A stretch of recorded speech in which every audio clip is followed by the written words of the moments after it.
స్వప్న ఇంట్లో లేదు. సాటర్డే అని హరిణితో పక్కనే ఉన్న గుడికి వెళ్ళింది. ఏంటి అలా చూస్తున్నావు? రెడీ అవ్వు. అంటే నన్ను పంపేయడానికి చూస్తున్నావా? నేను పంపిస్తాను అనలేదు, నువ్వే వెళ్తాను అన్నావు. వద్దు, ఉండమని ఒక్కసారైనా చెప్పొచ్చుగా.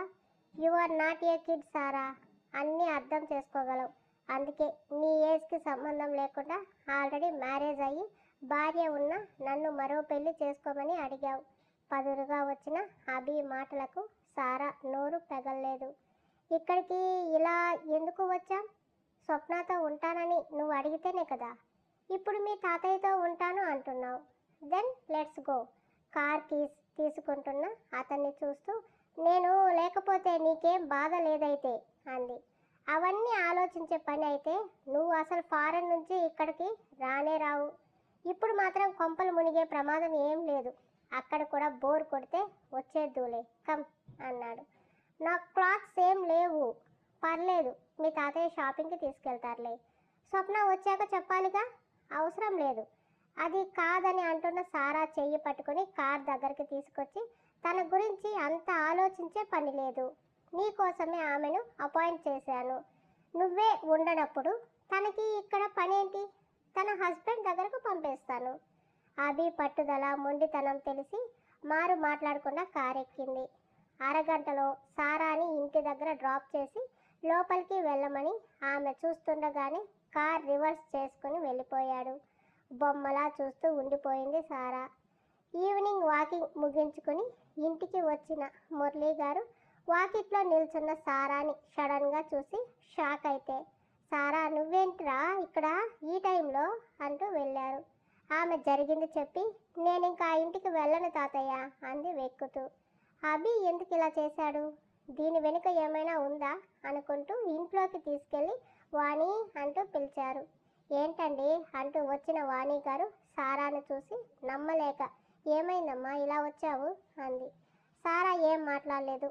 సర్లే, ముందు పిల్లలకి తినడానికి ఏమైనా చేసి తీసుకురా, నిదానంగా మాట్లాడదాం అంటూ ఆమెను కూర్చోబెట్టి పైకి వెళ్ళిన ఆయన తాతగారికి ఫోన్ చేస్తే భర్త లేకపోవడంతో, ఏమైందమ్మా అడిగావా మీ మామని అంది. అడిగినందుకే కోపం వచ్చి తరిమేశాడు. వాణి గారు గతుక్కుమంది. తరిమేయడం ఏంటి? ఏది ఏమైనా నిన్ను వదులుకోడు కదా. ఏమో, ఫారెన్లో అయితే నేను ఒక్కదాన్నే కాబట్టి జాగ్రత్తగా చూసుకున్నాడు. ఇక్కడ తనకి వైఫ్ డాటర్ని చూశాక నా మీద ప్రేమ తగ్గిపోయింది కాబోలు. మీరు కూడా ఉన్నారన్న ధైర్యం ఏమో అని భుజాలు కదిపింది. ఇలా అయితే అభికి మేఘనాకి పెళ్ళి ఎలా జరుగుతుంది? అందుకు నా దగ్గర ఓ ప్లాన్ ఉంది అమ్మమ్మ. ఏంటది ఆత్రంగా అడిగింది. హరిణిని తీసుకుని గుడి నుంచి ఇంటికి వచ్చిన స్వప్న హాల్లో ఆరాంగా టీవీ చూస్తూ కూర్చున్న అభిని చూసి, ఈయనేంటి ఇంత నిమ్మలంగా ఉన్నాడు అనుకుంటూ సారా కోసం చూసింది. అక్కడ లేదు. ఇల్లంతా వెతికినా కనిపించలేదు. ఏమండి, సారా లేదు, పార్కుకి వెళ్ళిందా అని అడిగింది. స్వప్న చేతిలో ప్రసాదం తనే అందుకున్న అభి కళ్ళకి అద్దుకొని తింటూ, లేదు, వాళ్ళ తాతయ్య ఇంటికి వెళ్ళింది అన్నాడు. ఇప్పుడా? ఓ, రేపు సండే అని ఇవాళ పంపించారా? నాకెందుకో సారా అక్కడికి వెళ్ళడం మనసుకు మంచిగా అనిపించడం లేదు అభి అంటూ అతని పక్కనే కూర్చొని భుజానికి తలాంచింది. హరిణికి కూడా తినిపిస్తూ, నా బేబీతో టైం స్పెండ్ చేసే టైం వచ్చినందుకు నాకు హ్యాపీగా ఉంది అన్నాడు. అయోమయంగా చూసింది అతన్ని. మీరేనా ఇలా అంటుంది? తనకి రాదట, పర్మనెంట్గా వెళ్ళిపోయింది. ఏంటి? లేచి నిలబడింది. ఎవరు డాడీ తింటూ అడిగింది హరిణి. సారా బేబీ. ఇట్స్ ఓకే డాడ్, మనం వద్దనుకున్న వాళ్ళు మనకి కూడా అవసరం లేదు. నువ్వు నేను మమ్మీ చాలే. Next week 3 days weekend holidays వచ్చాయి. మనం ఎక్కడికైనా వెళ్దాం డాడీ. మా ఫ్రెండ్స్ కూడా వెళ్తున్నారు. వచ్చాక నన్ను అడుగుతారు ఎక్కడికి వెళ్ళారని. నేను చెప్పాలిగా అంది. ష్యూర్ బేబీ, చెప్పు, ఎక్కడికి వెళ్దాం? నాకు తెలియదుగా అంది క్యూట్గా. చిన్న నవ్వుతో ఫోన్ ఓపెన్ చేసి కొన్ని ప్లేసెస్ చూపించాడు. పాప అందులో నచ్చినవి సెలెక్ట్ చేసి టికెట్స్ ఉండటానికి రూమ్ కూడా బుక్ చేస్తూ ట్రిప్ కోసం రేపు షాపింగ్ చేయాలని కూతురుతో కబుర్లు చెప్తూ బిజీ అయిన అభిని, సారా పట్ల అతని బిహేవియర్ని చూసి పిచ్చి లేచింది స్వప్నకి. 2-3 సార్లు పిలిచింది కానీ అతను పలకలేదు. అలిగి గదిలోకి వెళ్ళి తలుపు వేసుకుంది. నవ్వుకున్నాడు. అందుకు నా దగ్గర ఓ ప్లాన్ ఉందమ్మమ్మ. ఏంటది? ఆత్రంగా అడిగింది వాణిగారు. మేఘన అంత దూరంగా ఉంటే మామయ్యకి ఎలా నచ్చుతుంది? పైగా వైఫ్తో ఉన్నాడు. అదే అత్త మామయ్యకి దగ్గరగా ఉంటూ తన ప్రేమను చూపిస్తుంటే నచ్చుతుందేమో. అభి ఇంట్లోకే అడుగు పెట్టలేదు, మరి ప్రేమను ఎలా చూపించడం? పైగా మేఘనాన్ని చూస్తే మండిపడతాడు. అందుకే కదా నేను ఇక్కడికి వచ్చింది. నేను ఆ స్కూల్ మానేసి ఇక్కడ దగ్గరలో ఏదైనా స్కూల్లో చేరుతాను. మేఘన అత్త నన్ను దగ్గరుండి కేర్ చేస్తే మామయ్య ఎలాగో నన్ను వాచ్ చేస్తూ ఉంటాడు కదా, అలా వాళ్ళ మధ్య ప్రేమ సిగురుస్తుందేమో. నా తల్లే, ఎన్ని తెలివితేటలు, అంతా నా పోలికే అని సారాకి మెటికలు విరిచి, అయితే ఈ సంగతి వెంటనే మేఘనాకి చెప్పాలి, కానీ అది ఇక్కడికి వస్తే మీ తాతయ్య ఊరుకోరుగా. నేను చెప్తాలే అమ్మమ్మ, హామీ ఇచ్చింది. 2 రోజుల్లో సారా వాణి గారికి ప్రాణం కన్నా ఎక్కువ అయ్యింది. ఆ పిల్ల వచ్చి వాణి గారిని మార్చిందో, వాణి గారు పాపని మార్చిందో మురళి గారికి అర్థం కాలేదు. కానీ సారాని వదిలేసి అభి ఉండటం మాత్రం అతనికి ఆశ్చర్యంగా అనిపించింది. వారంలో అభి ఇంటికి షిఫ్ట్ అయ్యారు. ఇంటికి వస్తుంటే పాత రోజులు గుర్తొచ్చాయి స్వప్నకి. అభి హరిణి కోసం తనని కేర్ టేకర్గా అపాయింట్ చేసి క్షణాలు అతన్ని చూసి భయపడ్డాం. తర్వాత హరిణి గురించి తెలిసి బాధపడ్డాం.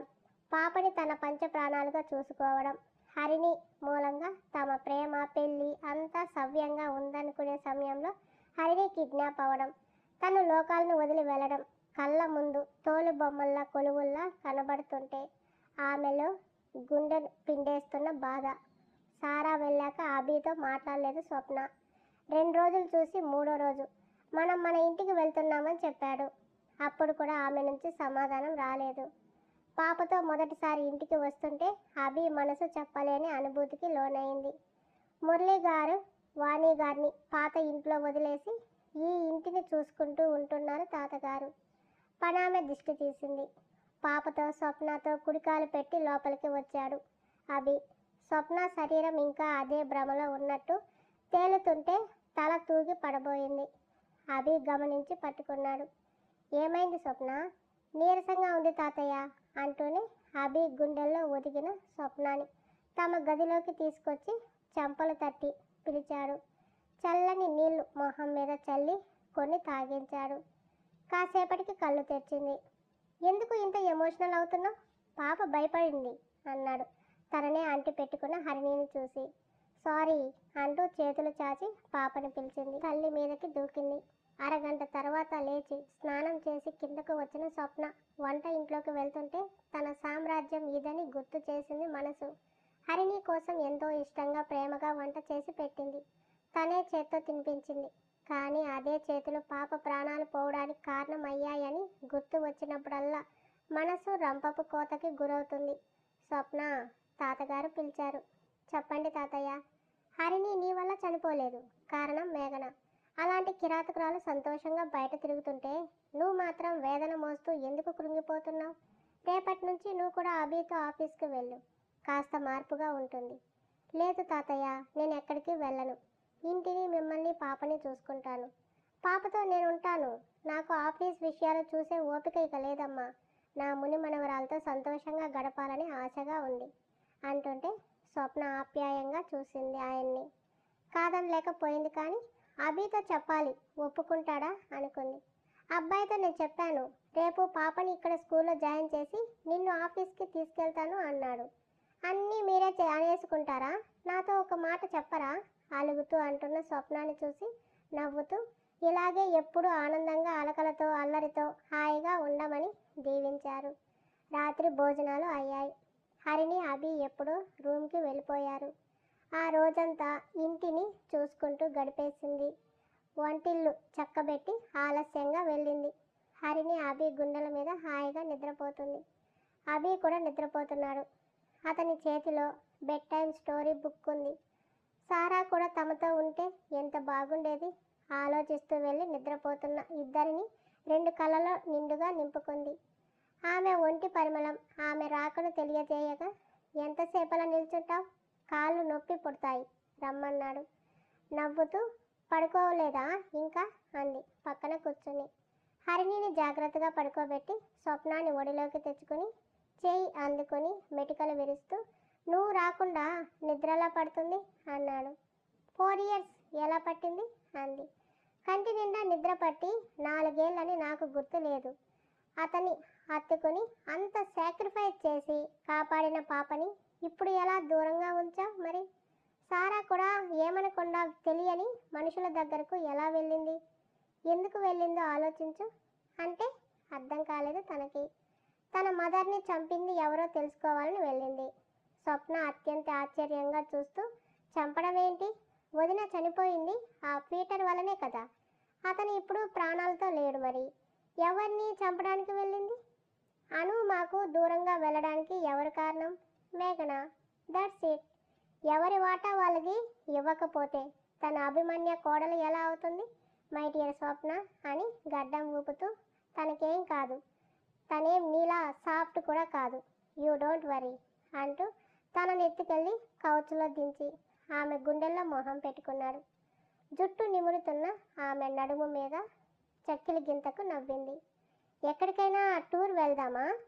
అభి, నన్ను ఆడుకోవాలని ఫిక్స్ అయ్యావు కదా. ఇప్పుడు నేనేమన్నానని? సారాని వదిలేసి మనం ఒక్కటే ఎలా వెళ్దాం? మనం వెళ్ళామని తనకి తెలియడానికి. నీకు నమస్కారం స్వామి, నాకున్నదే చిట్టి బ్రెయిన్, దాన్ని బేజా చేయకు. నువ్వేం చేస్తే దాన్ని నేను ఫాలో అవుతాను తప్ప ప్రశ్నించను. ఫాలో అవుతావా? అభి పైకి లేచి టీషర్ట్ తీస్తుంటే, ఇప్పుడు ఎందుకు అంది బిక్కమొహంతో. Follow me. కరెంట్ షాక్ తిన్న దానిలా ఫేస్ పెట్టింది. అతను వదులుతాడా? చిరు సిగ్గుతో ఎదపై పైటని తొలగించింది. ఎత్తైన శిఖరాల్లో సేద తీరుతూ, ఆమెను తన ప్రేమ మైకంలో ముంచెత్తుతూ, తను ఆడే ఆటల్లో ఆమెను జత చేసి విరహపు తమకాల సంద్రంలో వలలాడి సుఖాల తీరాలకు చేరుకున్నారు ఇద్దరు.